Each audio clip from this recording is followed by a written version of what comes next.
Shut up and sit down.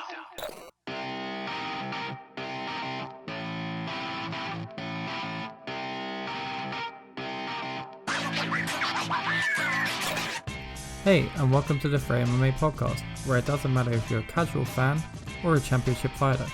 Join us in our discussion about the beautiful sport which is mixed martial arts. Today we are joined by UFC fighter Brett the Pikey Johns, who recently got engaged, so congratulations on that. We speak about how it was in Fight Island, where he successfully defeated Montel Jackson, and what's next for him in 2020. So here it is, Brett Johns. Now, there we go. Brett Johns in the house. How you doing? Very well, thank you. I have some crazy news the last couple of weeks, but yeah, it's been a really fun time. First of all, just gotta say, glasses up. Congratulations on the engagement. First of all, I've got to take a sip from Thank it. you Obviously, very much. No, it's great. All fairness, it's been absolutely fantastic the last few months, and then obviously with my girlfriend, it's been an amazing little trip. I've been with her for 8 years, and I finally had the courage to say, you know what, let's do this. great timing as well. I mean, no one's ever going to forget this year either. I know, exactly. To be honest, I know obviously COVID has been a massive factor in everybody's lives, but 2020 for myself has been a brilliant year. Yeah, like you say, well, you just came back with a big win in Yas Island. How was that experience, going and fighting in a place like that?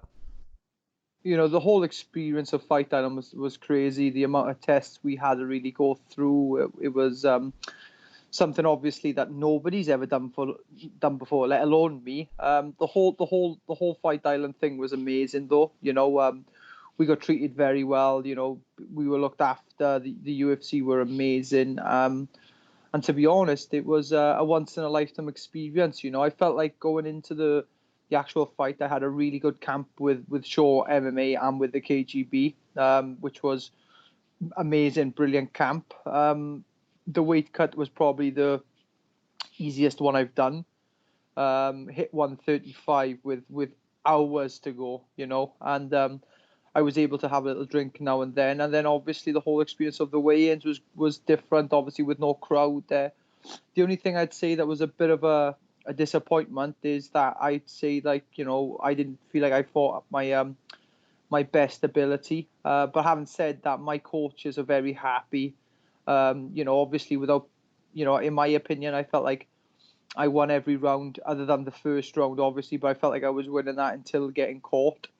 But at the end of the day, you're in this game where it's so close going into the top 30 fighters in the world, and I'm just very happy to get the win, come home, and now I'm looking to finish the year off on a high. We've had 2 fights this year, 2-0. I want to try and hit 3-0 before the end of 2020. So, saying as well that this is your best year, you're 17-2 now. Is that correct? Yes, 17-2 as a professional. Yes. So the 2 losses that came in 2018, I guess that was probably one of your worst years of your career then. What would you say is the reason for this successful comeback into 2020 now? To be honest, I think go back to 2018. Mentally, I was absolutely rock bottom. Mentally, I felt like I was in a really bad place in 2018, and I think that people could see that in my fighting. And it didn't really help that the 2 guys I fought there were Aljamain Sterling and Pedro Munoz. That was an even tougher task. But 2018 as a whole was a bad year. Obviously coming off a loss to Aljamain, then to Pedro, and then I decided to do a contest in Polaris against a really top level jiu-jitsu guy, and I got heel hooked in 40 seconds flat, and it was a really bad year. But then I'd honestly say then, though, that 2019 was a worse year. No fights, nothing, full of injuries. On a personal level, my social life was very good. I was back out with my friends. I was going to the pub. I was watching the football. But you know, for my career though, it probably wasn't the best. But I enjoyed a little bit of that social life that I never usually get to do. But and obviously at the end of 2019, I wanted to make sure I was working hard and ready for a fight. And you know, we come across the Tony Gravely fight at the beginning of this year, and then I switched camps up after the Tony Gravely fight and worked with SMMA with a really good team there, and with a good team at Jack Shaw, who's a top level bantamweight, you know, and we just gel. We just gel together as teammates, you know, and not only that, it scares me because I know now that with Jack there and with myself, we're just going to bounce off each other, and I'm really excited to see the next few years being with that team and seeing how both of our successes in that bantamweight division. Well, I guess fighters having a year off, if chosen or not, like if you're saying that you wasn't able to get a fight, it still gives you time to reflect on your career. It still gives you time to do this social kind of thing that you must miss being a top athlete as well. So I understand where that's coming from. Yeah, it was that little bit was really tough, you know. You know, you're meant to be this inspiration and fighter, and the one thing I couldn't do was fight. And I totally agree with you. I think having a year off is really good for someone, maybe, but there's a difference between having a year off of fighting or having a year off from MMA. Like having a year off from MMA, that's not acceptable.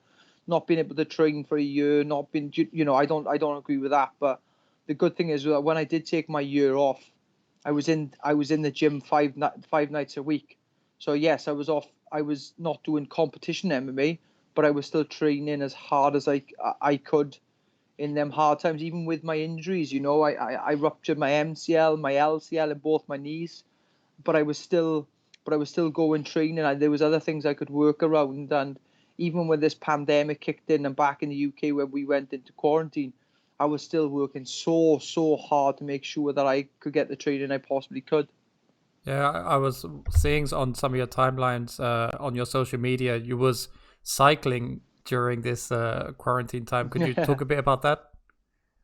Yeah, so the cycling was just a little bit for charity, you know. I try and do my little bits for charity. I think as professional sports people who are looked up to in the eye of the public, I think it's very important for us to do our little bits for charity.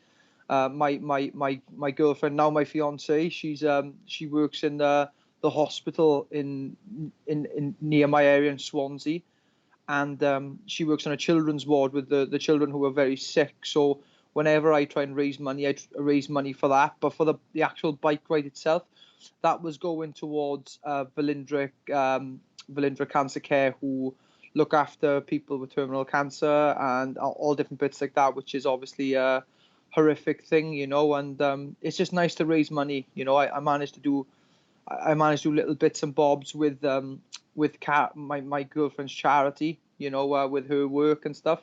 I bought some equipment and also helped out with the staff during this awful pandemic, but also helped out with the cancer side of things as well. So, you know, I spent my time wisely in quarantine, and I made sure that you know, at the end of the day, there's a lot of people out there who were doing bits for charity as well. And it was, for myself, it was really nice to see the people just working really hard, making sure they could raise as much money as they possibly could. Yeah, that sounds great. And like you're saying, during these crazy times, it's just the best that can survive. And you really seem to be getting into your stride during these crazy times with 2 wins in 2020 now. So do you see yourself fighting again in the rest of this year?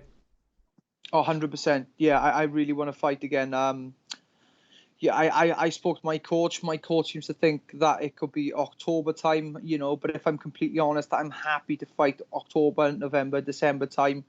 You know, since last, I think I weighed in a week ago, and I've probably put on about 25, 26 pounds already.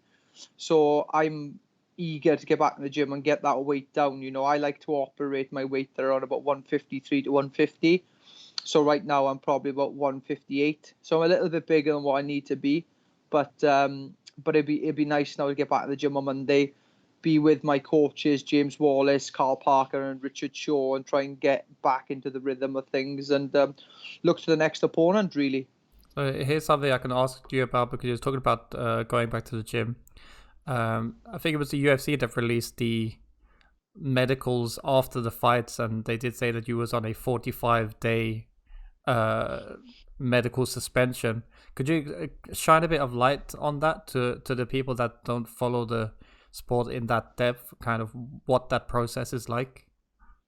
Yeah, to be honest, I think the sort of like schedule is just basically so you don't rush back into things, you know, especially like let's take my teammate Jack Shaw, for example, who went into the fight and really had an amazing fight. I didn't think he got hit once, you know, and he probably just had a 7-day. I think he had a 7-day suspension, which is compulsory. I think for most fighters, they tell you to take 7 days off after the fight. But you know, the difference between Jack's fight and my fight was that I got dropped. I took a few shots.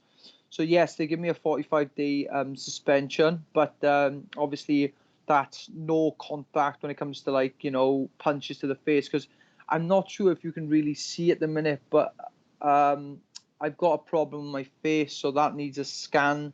After the Pedro Munoz fight, on this side of my face, I fractured my cheekbone, but the problem is now I've got one this side, but I'm not too sure what that is yet. But obviously after a scan, I'll be able to tell it more in depth about what the problem is. But you know, they feel that when I had this originally feels the same as this now. It's really sore and delicate, but that's because of the knee in the third round, which hit me flush. To be honest, it hit me completely and utterly square on my cheek. So I'm very lucky not to get dropped in the third round, really.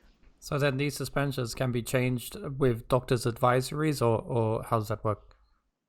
Yeah, so for example, now if I wanted to fight in, say, like 2 weeks notice, I could go to the doctors. They could then sign me off depending on whether or not I'm fit enough to fight. You know, so there is always that option there, that if they did turn around and say, oh look, actually you've had a 45-day suspension, but you know they've done the checks, they're really happy, then they can basically get rid of that suspension then, you know. So but no, it's perfect. I feel really good at myself.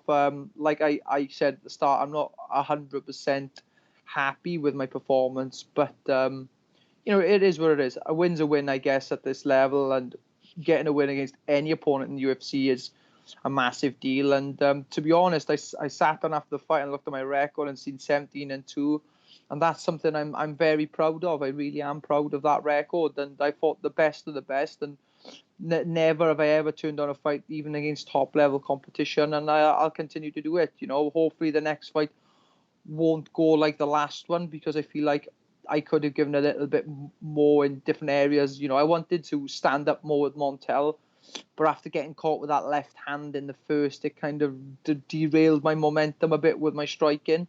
So that's why we had to change the game plan up. And I know a lot of people probably weren't that are not a fan of that style of fighting.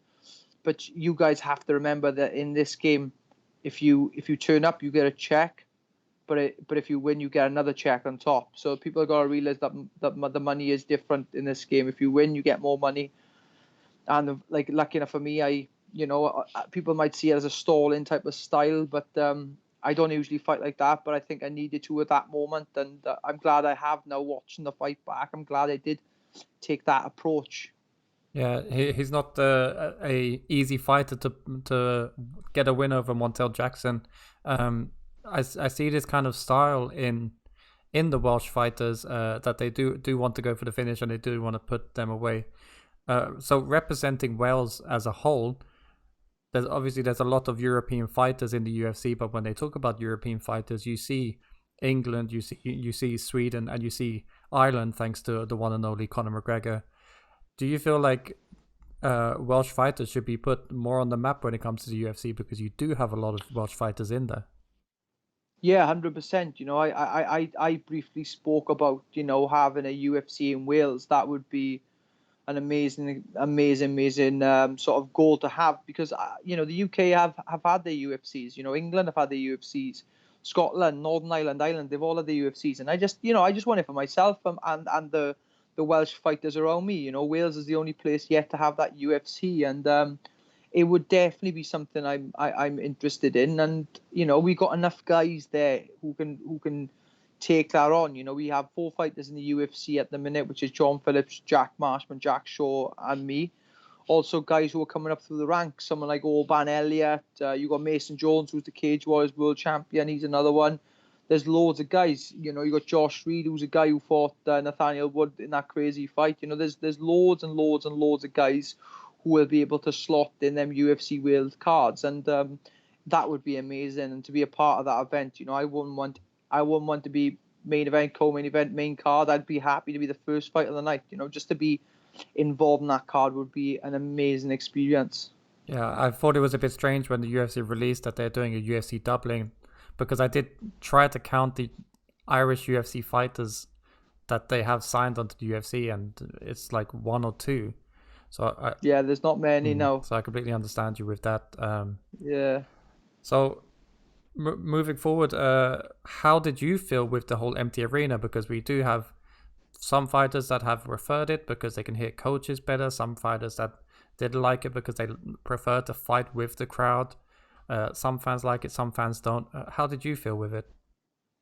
I didn't feel like it made much of a difference. I did originally think that it would become a problem because I like the crowd there. I like being able to hear the crowd. But I was very lucky that 2 days before my fight, Jack Shaw fought on the card and said, look, man, it doesn't make that much of a difference. And to be honest, once I started fighting, it didn't make a difference. It was a bit weird. It was eerie. There was, you know, when you walk out, there's no crowd. You're just in this massive dome and you're fighting in a cage, you know. But no, it was like I said, it was an amazing experience, you know. And if I have to do that again just to get another fight, I'll do it again. It was the whole experience of Fight Island. I wouldn't have changed, man. It was absolutely fantastic, and I would go there next time and do it again. It was amazing, but hopefully I could give a little bit more of the game that I wanted to show.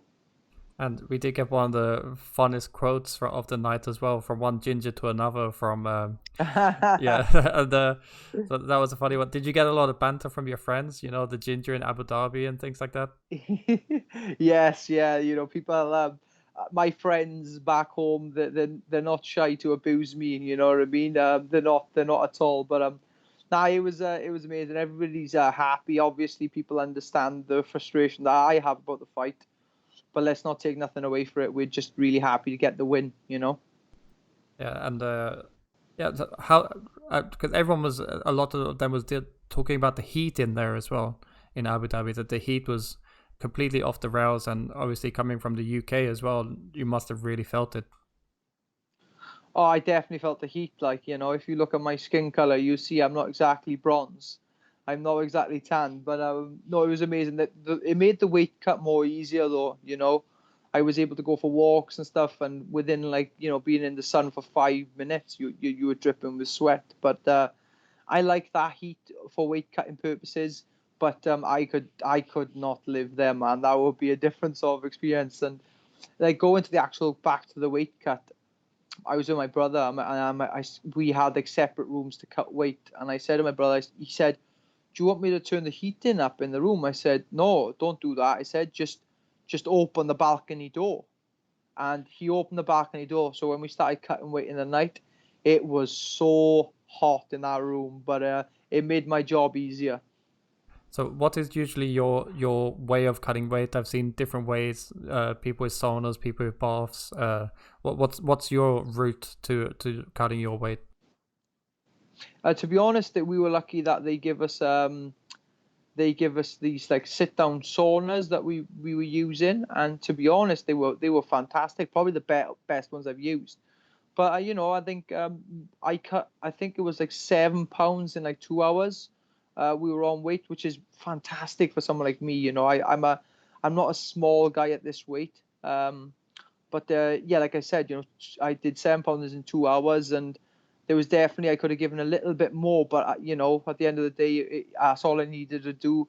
I was able to drink a bit before the weigh-ins, and yeah, it was a really good weight cut. I'm just hoping from now on that the weight cuts go the same sort of way. It was the first time cutting weight with a new team, and all fairness to them, they smashed it at the park with me. That's good to hear. For people that don't know as well, sometimes can be seen as a negative term, sometimes can be used as a good thing. Your fight name, the Pikey, Explain that Yes. one to everyone. How did it come about Yes. and exactly what it means, I guess. Yeah, so Pikey back in the UK means like gypsy or traveler.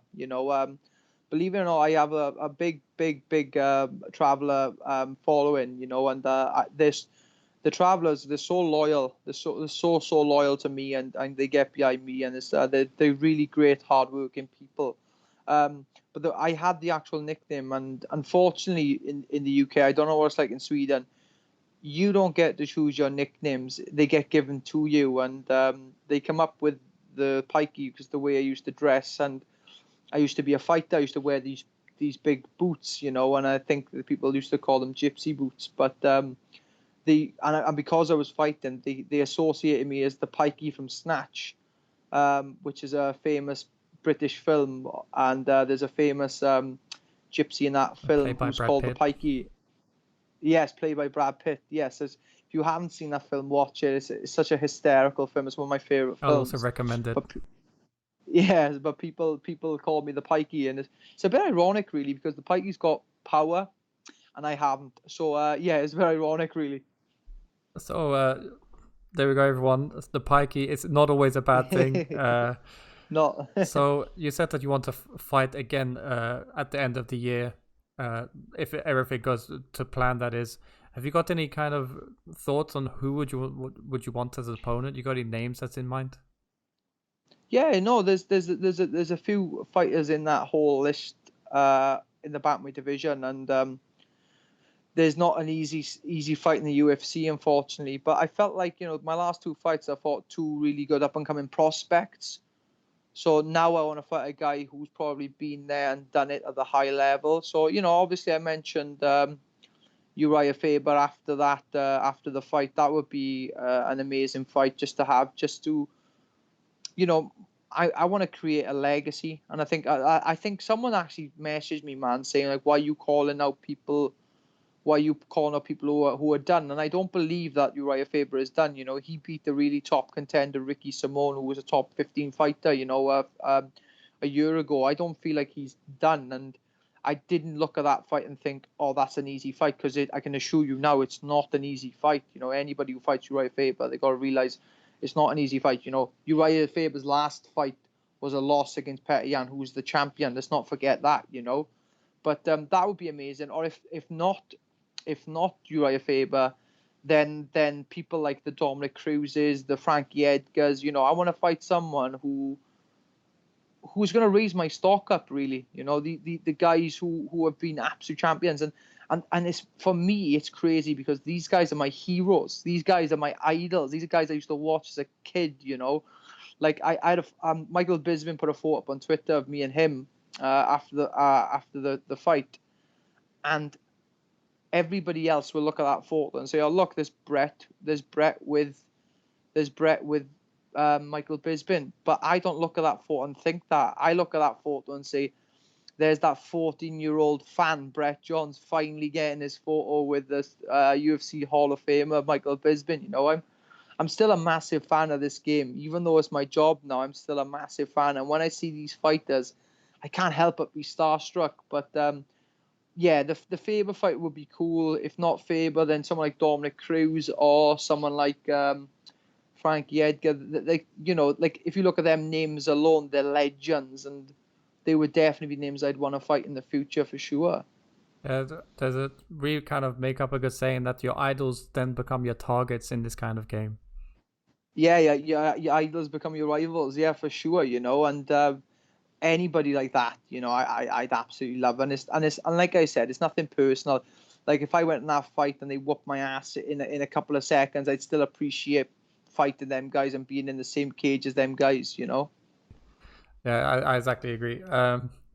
Just before we kind of wrap this up, just before I started recording, we spoke a bit about the Swedish MMA scene, which you're a fan of.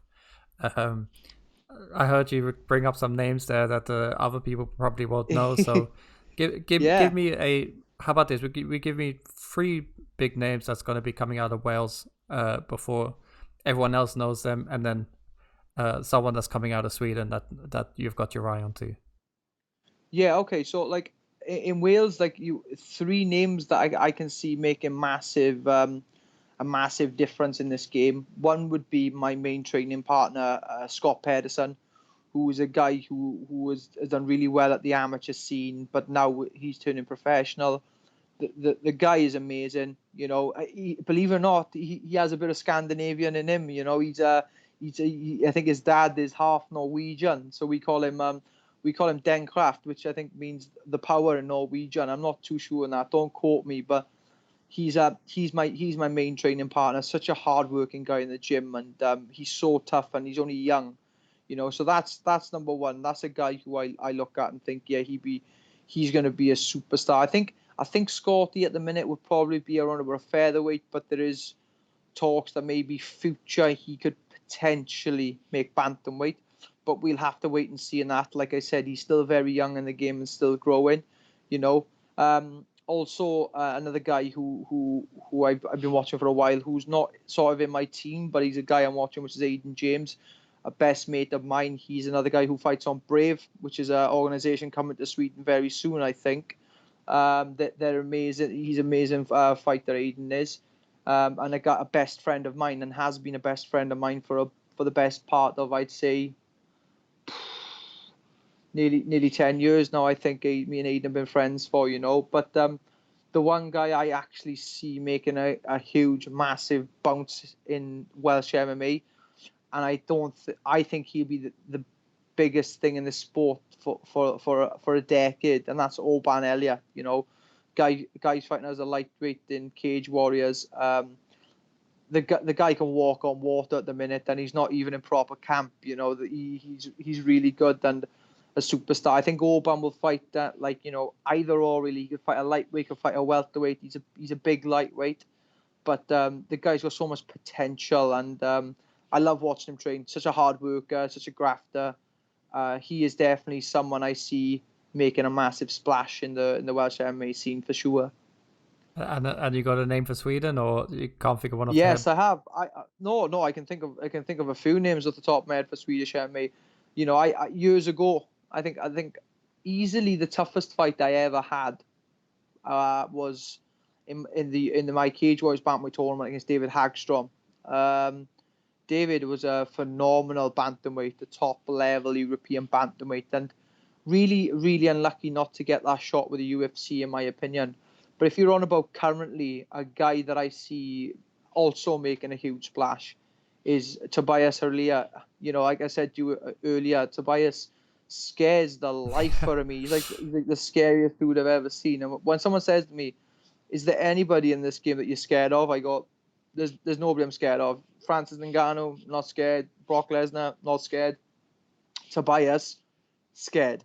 You know, the guy is amazing, and he's got an amazing coach with Jorgen, and I see massive things coming from him, and it was really cool to see him pick up the bad boy title in Sweden. I know that title is quite a big title up there in Sweden, and it was amazing to watch him win that. And I really, really like the guy. I think Tobias is a great representative of Swedish MMA. And I'm excited to see the progression. I think, if I'm not mistaken, I think he's up in Brave next. Yeah, I've heard rumors. I haven't heard from them officially from Brave, Yeah, but I think he will be up next against Rafael the Butcher, I think it is.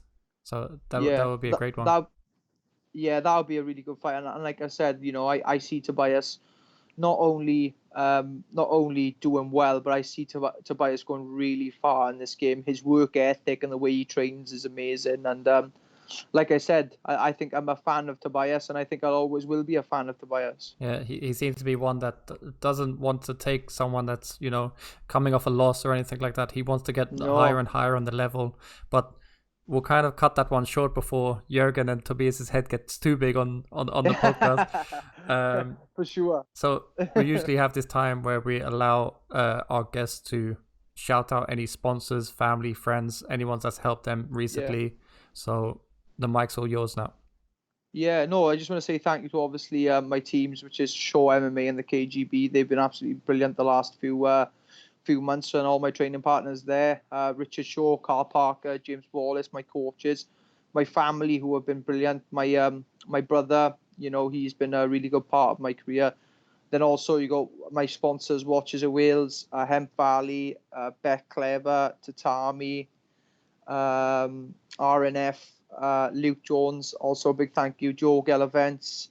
I'm trying to think if there's any more. There's loads of sponsors I got who are amazing. I think that's it though. I think that'll be it. Watches of Wales, Hemp Valley, Yoga Events, Weekend Offender, Tatami, Beck Clever, RNF, and Luke Jones as well. Them guys have been amazing, and thank you to everybody for their support over the last few months. And I just can't wait to get back in there, October, November, December, and represent both my teams again, Show MMA and the KGB. And obviously this time I'm looking to put a better performance on. Nudge, and the fiance as well. And obviously, big thank you to the ball and chain, we call it back here. Well, great. Thank you for your time. Obviously, you got a lot of celebrating to do. Yes. So everyone, check him out on Instagram. The link will be down below. I'll put it in there. Brett Johns, everybody. Thank you very much, guys. Thank you.